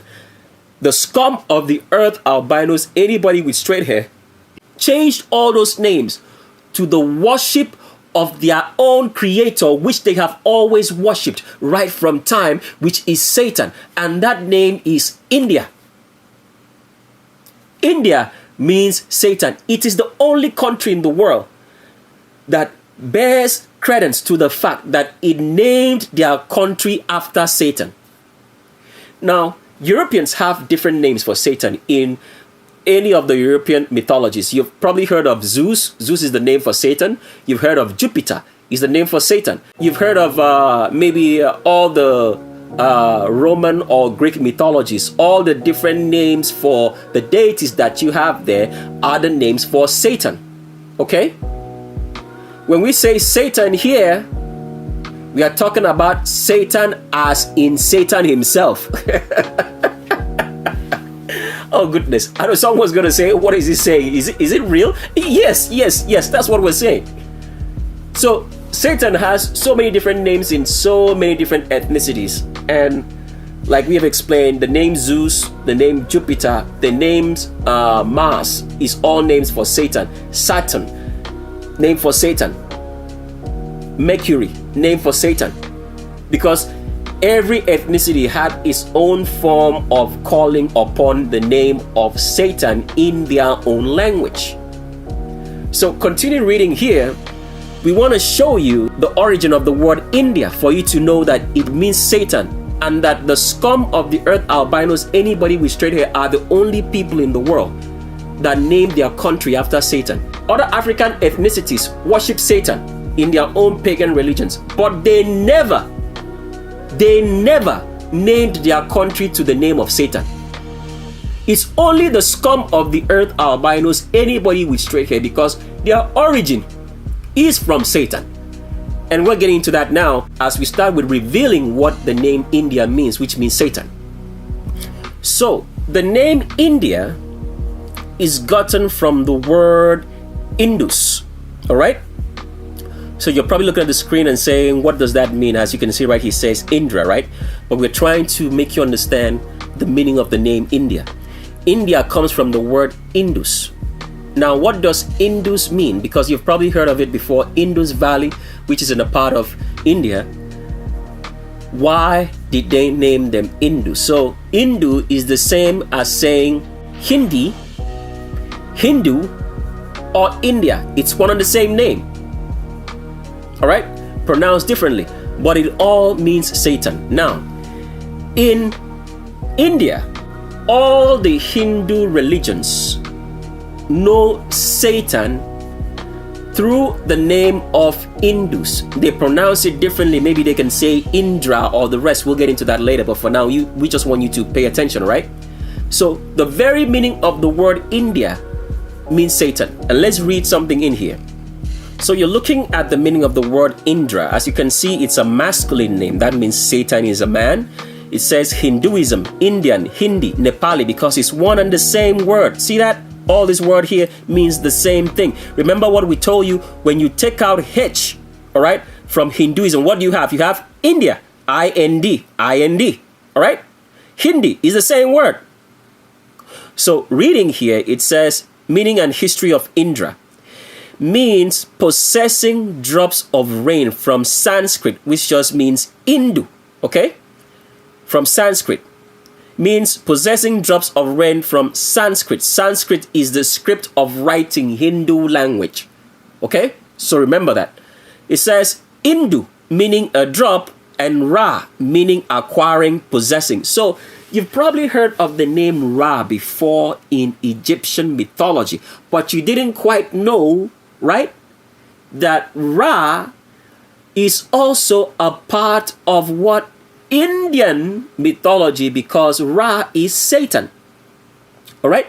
So Indu, which is from where you have the word India, means a drop, and Ra meaning acquiring, possessing. Indra is the name of the ancient Indian warrior god of the sky and rain. He is chief god in the Rig Veda. So, what did you get from that? Satan is the one who controls the rain in our world right now. When the Creator created the world, there was no such thing as rain. Now, if you read in scripture and they tell you that during the flood, that is when rain started, and that the Creator opened the windows of heaven and poured out rain, that was rewritten by the scum of the earth albinos, anybody with straight hair, to lie to you that there was such a thing as rain. When the flood came upon the earth, the Bible says that the fountains of the deep opened up. So if you go into the Atlantic, there's what they call the Atlantic Trench. Let's see if we can pull up a picture. So here is the image of the Atlantic Trench. You can call it the Atlantic Trench, or the proper word would be Mid-Atlantic Ridge, okay? So when the flood happened, this is where the earth, you can see there is a line right here that starts from the top, right, and comes all the way down to the bottom. This is when the earth opened up and all the flood waters, the waters that's underneath the earth, burst out onto the earth and caused the flood. Then if you also go and look up into the sky, there is what is called the Great Rift or Milky Way. So, but if you read in any Bible outside of the Greek Septuagint, you'll find out that they change the words for the floodgates, all right, of heaven to the windows of heaven, which are not one and the same. So let me show you what I mean now so you'll get a correct picture. This is the Great Rift which is sometimes called the Milky Way because people don't understand what they're looking at. White supremacy just makes up any story and they believe it. This is what actually broke open on top of heaven for the flood to come down on earth. And while the earth also broke up, all right, and brought about waters upon the earth. Let's read it from scripture and show you how they changed it. The scum of the earth, albinos, anybody with straight hair changed it so that people would not know that the windows of heaven are not the floodgates of heaven. The windows of heaven are always open to give us water, but not as rain. It's Satan that changed the waters to fall like rain and would give some places rain and some other places it would give it drought because Satan is always distorting things. And because of that, he was known as the god of weather, in which every African ethnicity and then the scum of the earth, albinos, anybody with straight hair, called him Indra, from the name Indus, which means India, as their god, and is the only country in the world that is named after Satan. Just like the remnant is the only country in the world that is named after the Creator, and none of you know it. So let's show you how we've been confused by the scum of the earth, albino supremacies. The people of Satan, as you're going to find out as we're getting along, that the name India actually means Satan. It's the only country in the world which is named after Satan. Just like the remnant named their country of origin, which they now reside now, after getting out of the Middle East, after the name of the Creator himself, and is the only country in the world named after the Creator. All right? So right now, we are reading from Genesis chapter number 7. To the right of your screen that you're seeing our mouse hovering right here, you're looking at Genesis chapter number 7 verse 11 in the Greek Septuagint Bible. To the left of the screen, you have Genesis chapter number 7 in verse number 11 in the Geneva Bible. We are going to read both for you to see the differences, because this is how people get confused. Now we are reading from Genesis chapter number 7 in verse number 11 in the Greek Septuagint, and it says, in the 600th year of the life of Noah, in the second month, on the 27th day of the month, on this day, all the fountains of the abyss were broken up. Fountains of abyss, let's pull up a picture so you see it again. So this is the fountains of the abyss that we just read. Is the mid-Atlantic ridge. This broke up, all right? And all the waters from underneath the earth came on top of the earth and caused the flood. Now let's continue reading. Continue reading. It says, on this day, all the fountains of the abyss were broken up, and the floodgates of heaven were opened. So what's the floodgates of heaven? Let's show you. This is what you see in the night sky every day, which is called or told to you to be the Milky Way. Do you see how deceptive these people are? Albinos, anybody with straight hair, they change everything. But that's not even the part we want to show you. But when you read that part, when it says the floodgates of heaven, you can see that it specifically says floodgates of heaven, right? And this is the floodgates of heaven told to you in false signs to be the Milky Way, all right, or the Great Rift. Let's continue reading. So now we're going to read that same portion of Genesis chapter number 7 in the Hebrew Masoretic text, where all the Bibles that people read from come today. So we're reading from the Geneva Bible, which was translated out of the Hebrew Masoretic text, all right, which was created by the evil, wicked, albinos, anybody with straight hair, scum of the earth, children of Satan. It says here in verse number 11, chapter number 7 of Genesis, in the 600th year of Noah's life, in the second month, the 17th day of the month, in the same day were all the fountains of the great deep broken up. And see what they changed. And the windows of heaven were opened. The Bible never said that. It said floodgates of heaven. Because they don't want you to understand that there is a difference between the two. There are windows of heaven in reality, and there are floodgates of heaven. But why wouldn't they show you the real windows of heaven in signs, as they have lied to you? Because Satan controls the weather.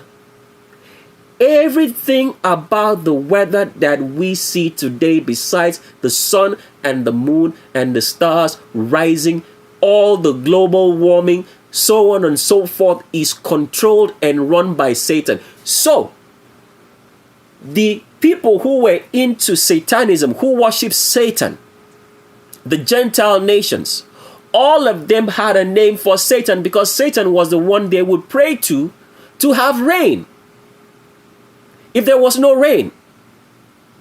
So they had different names for Satan in every ethnicity.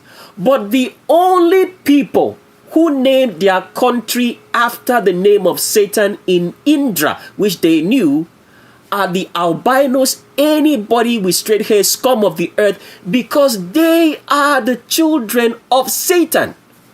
And we're getting into the origin stories now. India is the only nation in the world in which the name means Satan. Just like the remnant is the only country in the world in which his name is named after the Creator. So do you see what changed? They switched it up. Windows of heaven and floodgates of heaven are not one and the same thing. The floodgates are floodgates. Exactly that. The windows of heaven is what gives us rain, which Satan has changed, because when the Creator created the world, he did not make rain. The rain that we see right now is of Satan.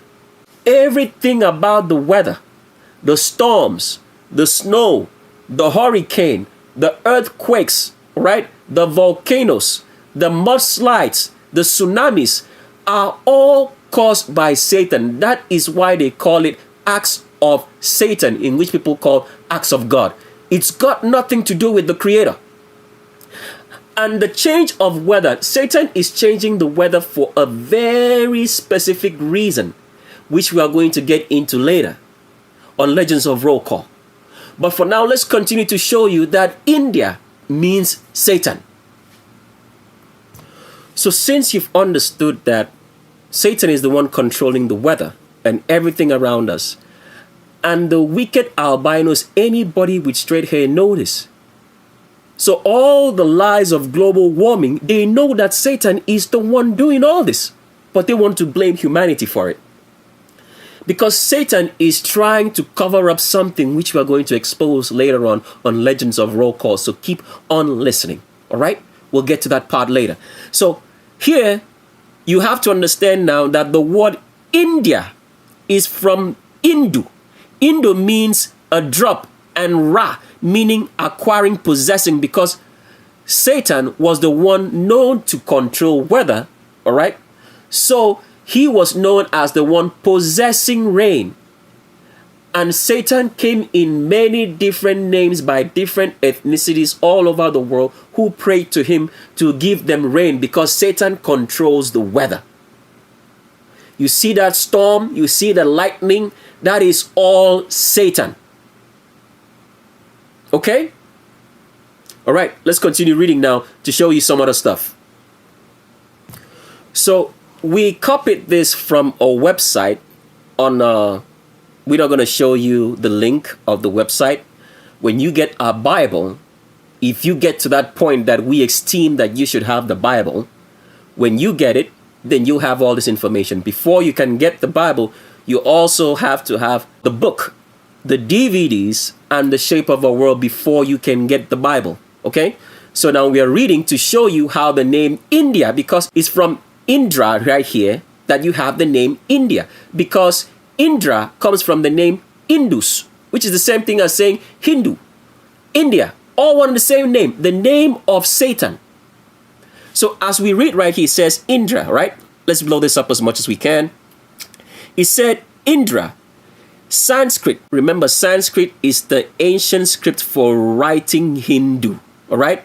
It says it's an ancient Vedic deity in Hinduism, means in India. He is guardian deity in Buddhism. So you can see what we are trying to show you here. Buddhism is the worship of Satan. So can you see everything that people are doing in the East? When you see Orientals praying to Buddha, they are praying to Satan. It's the worship of Satan. Let's continue. It says, and the king of the highest heaven called Saduma Kapai in Jainism. So it's Satan that they are talking about here. Satan is not the king of the highest heaven. It's the heaven that we are under right now. Let's continue reading. It says, he is also an important deity worshipped in Kalasha religion, indicating his prominence in ancient Hinduism. Indra's mythology and powers are similar to other Indian European deities because everything about Europe, the religion, all right, the culture was all gotten from India. From the albinos, anybody with straight hair, scum of the earth who are children of Satan, who named their country after Satan in their language known as India. India means Satan. Let's continue reading. It says, deities such as Jupiter, pay attention now, Jupiter was worshipped by who? The Romans, right? Perun, Pekunas, Zalmosis, Taranis, Zeus. Zeus was worshipped by who? The Greeks. And Thor, suggesting a common origin in Proto-Indo-European mythology. What are they trying to tell you? It's telling you that all the European mythology of which the black Africans got were gotten from India. Because the name India means Satan. Indra. Combination of two words, Indus, which means drops, and Ra means acquiring or possessing what? Drops of rain, because Satan is the one acquiring the waters that come out from the windows of heaven, which is supposed to wet the world and forming rain. That is his name. India, Indus, Indra, one and the same name. And it's from this name that all the black Africans who went to India, to the people whom the Creator told everybody not to go to, the albinos, anybody with straight hair, scum of the earth, do not go to these people. Do not be with them, for they will lead you in their wicked ways, and the whole world now is filled with them in every way. They are the ones who brought the teaching and knowledge of Satan to the whole entire world. You can see the origin now of all the names of Satan from India, because India means Satan. Is the same word as Indra, as we have shown you, that Indra is from a combination of two words, Indus and Ra, and it's from Indus that you have the word India, because Indus means drops of rain, and Ra means the one who possesses or acquires drops of rain.